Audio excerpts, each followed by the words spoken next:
ये आहे सचल सरमत कितो गंबट में दरगाह शरीफ़ रानीपुर गंबट में विच में आहे।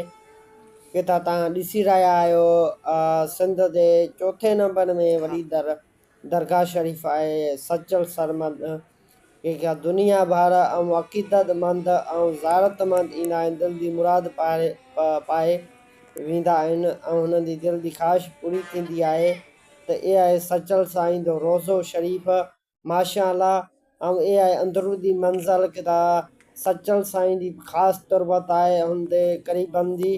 ऐं किथां तव्हांजे साम्हूं आहे त इहो सचल साईं जो रोज़ो आहे। ऐं हिन सां बावजूदि सचल सरमद जो बाक़ी सां सुकून ऐं मिलंदो आहे, बेचैनी ख़तमु थी वेंदी आहे ऐं सुकून दिलि जी राहत ऐं अक़ीदतमंद ज़ारतमंद ख़ासि करे ईंदा आहिनि ज़ारत करणु ऐं सुख खणी बासूं खणी ईंदा आहिनि। तव्हां ॾिसी रहिया हूंदो त सिंध इंसाफ़ टीवी न्यूज़ में त बिल्कुलु सचल साईं जी दरगाह शरीफ़ किथां आहे माशाअल्लाह त जन्नत जो नज़ारा ॾींदी आहे।